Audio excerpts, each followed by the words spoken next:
Olá, meu amigo, minha amiga, chegamos ao final do ano, né? É época de abraçar as pessoas, de trocar energias positivas e de falarmos as verdades do nosso coração. E você está preparado para escutar verdades também? Nós vimos ao longo desse ano que o presidente da República ele usou a verdade como uma espécie de mantra, a verdade bíblica lá de João 8,32, quando ele o tempo todo dizia que e conhecereis a verdade e a verdade vos libertará. Mas será que esse valor é um valor que o presidente segue ao longo de toda a sua vida?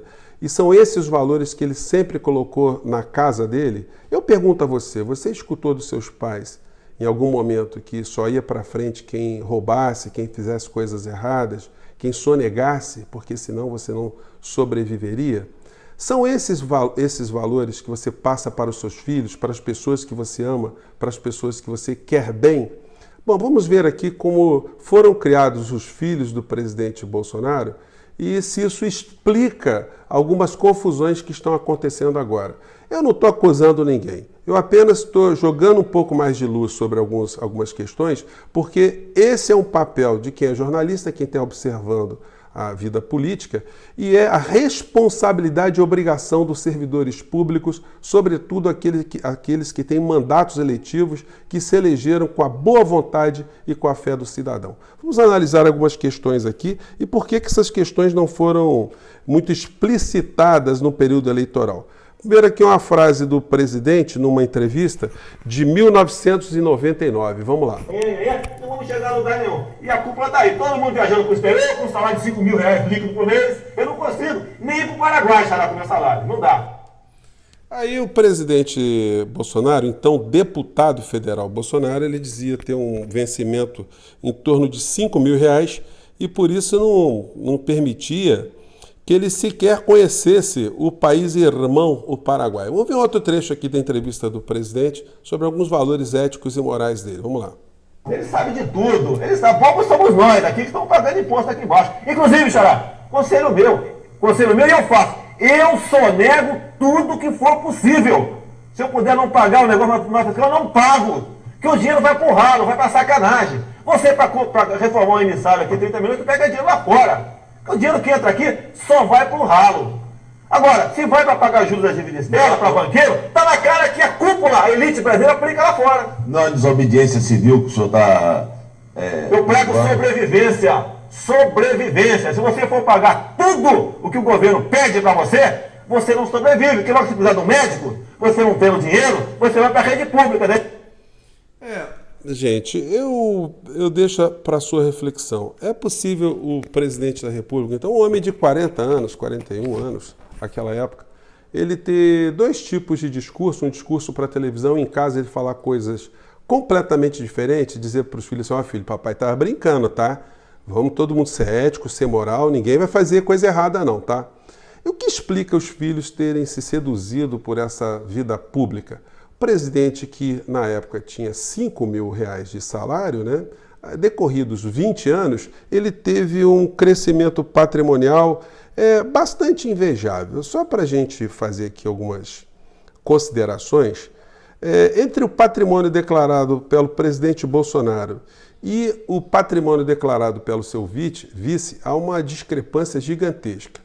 O presidente Bolsonaro saiu do exército na condição de capitão, de tenente, reformou-se como capitão, e o general Mourão chegou ao generalato, ao mais alto posto, e pelas declarações feitas à Justiça Eleitoral, o máximo que chegou o general Mourão é ter um patrimônio de R$414.000, um único apartamento lá no Rio Grande do Sul. Então, a gente pode considerar que o presidente Bolsonaro, ao ter multiplicado o seu patrimônio muitas vezes e ter declarado pelo menos 5 vezes mais o que tem o general Mourão, que o general Mourão foi bobinho em ter ficado no Exército. Ele poderia ter seguido um caminho mais próspero, né? Mas aí deixo para suas conclusões. Aí eu não posso deixar de ressaltar que o jornal Globo, no dia 28 de setembro de 2018, já às vésperas das eleições, fez uma matéria onde colocou repórteres para pesquisar em cartórios os bens em nome do presidente Bolsonaro, do candidato. E descobriu ações lá de separação, de partilha, onde alguns bens estavam sendo escondidos, segundo o jornal o Globo, no valor de R$2.600.000. A ex-esposa, uma das ex-esposas do presidente Bolsonaro declarou que isso estava acontecendo porque, enfim, ele tinha que pagar lá a pensão alimentícia e dividir alguns patrimônios, né? Essas situações que a gente poderia dizer, no mínimo, que foram irregulares, em outro regime político, submeteria o político que fez esse tipo de coisa a situações muito sérias. Vai ver que é por isso que a família Bolsonaro tem tanta raiva do comunismo e do socialismo. Porque se essas práticas tivessem acontecido, por exemplo, na China, a família Bolsonaro teria alguns problemas muito sérios com a justiça penal daquele país. Mas vamos seguir aqui. O presidente Bolsonaro ele declarou mais ou menos R$2.200 e poucos mil de patrimônio líquido. Dentre esse patrimônio, ele declarou ter R$481.836 em dinheiro na poupança. Tutu Money declarou também 5 imóveis. Os imóveis do presidente Bolsonaro eles estão no valor muito abaixo do mercado imobiliário percebido nas corretoras de imóveis de todo o Brasil. Por exemplo, o apartamento que ele declara valer R$240 mil lá em Brasília, você só encontra por R$720 mil. Uma das casas na Barra da Tijuca, que ele declara valer R$600 mil, você só encontra por R$2.800.000. Uma outra casa que ele declara ter pago R$400 mil, ou valer R$400 mil, você não encontra por menos de R$2.700.000, preço médio. Você tem casa até de R$6 milhões, R$6,5 milhões, apartamentos, enfim. Ele tem vários imóveis, um em Angra dos Reis, outra casa no subúrbio em Bento Ribeiro, dentro dos que são declarados. Também tem veículos também com valor econômico muito importante, como o micro-ônibus Sprinter, no valor de R$141 mil, tem um outro valendo R$100 mil, tem mais um Corolla, uma Land Rover, enfim. O presidente da República, portanto, tem um patrimônio muito interessante. O engraçado é o seguinte, é que patrimônio de político sempre vale menos do que dos pobres mortais, né? Os valores declarados dos políticos, de uma maneira geral, sempre estão no valor muito abaixo do mercado. Por que será que isso acontece?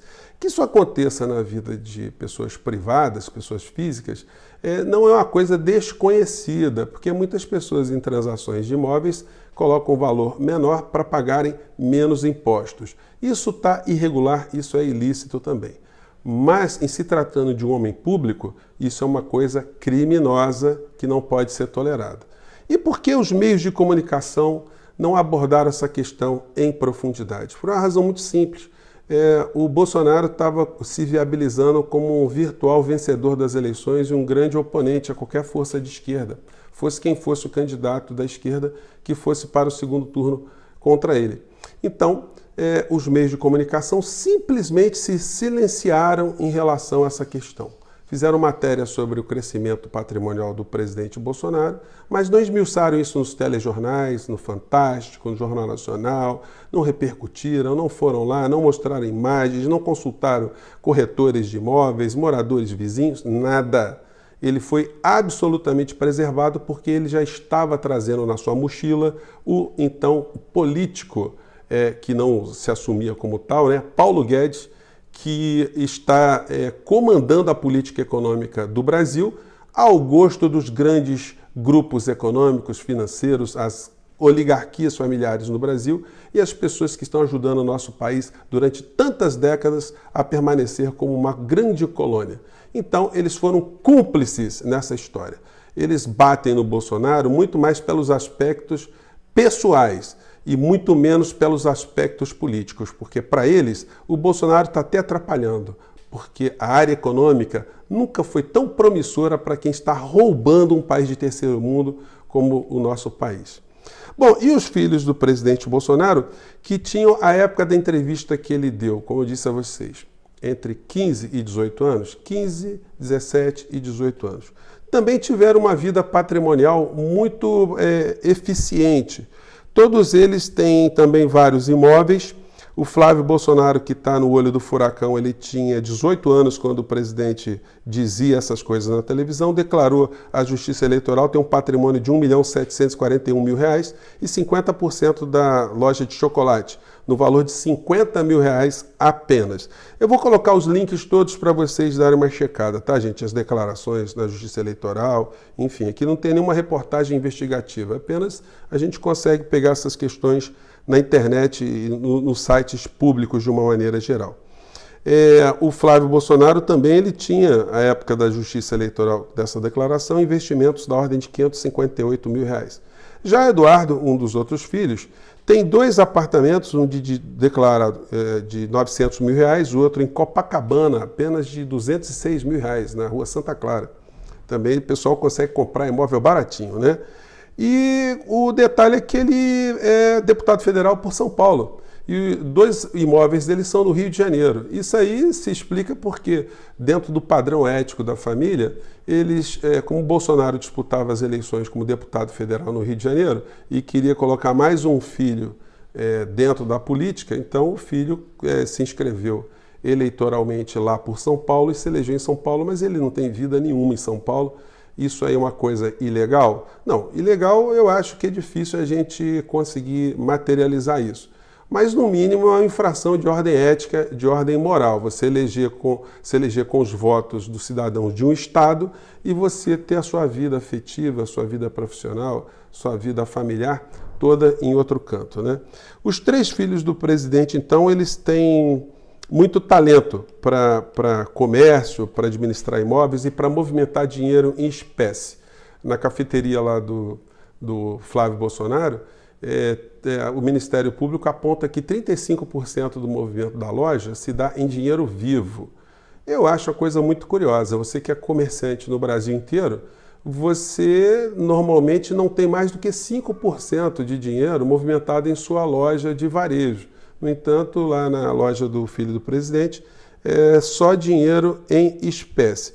O filho mais pobre e menos talentoso para as questões imobiliárias do presidente é o Carlos Bolsonaro, o que é mais virulento nas redes, que tem apenas 3 imóveis, um em Copacabana, um na Tijuca e outro no centro, com os vencimentos de vereador, que vamos falar a verdade.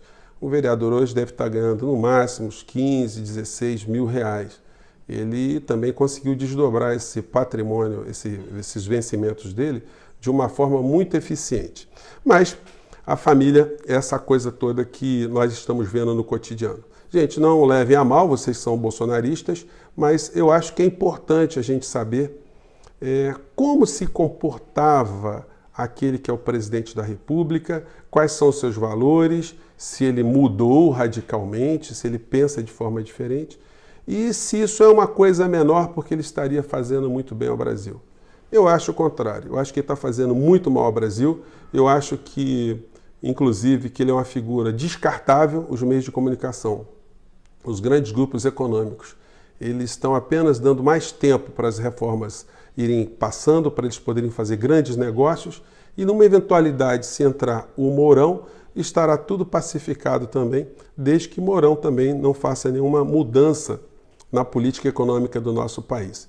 Gente, eu joguei essas questões para vocês, não vou tirar férias agora, só em março, então a gente vai continuar a se falar aqui, e eu espero que vocês reflitam sobre essas coisas aqui, conversem com seus amigos bolsonaristas, para que eles expliquem para a gente como é que faz para, num período de 20 anos, você ter uma família que só está dentro da política ter conseguido esse progresso todo. Eu fico por aqui e desejo para vocês tudo de bom. Um grande abraço, tchau!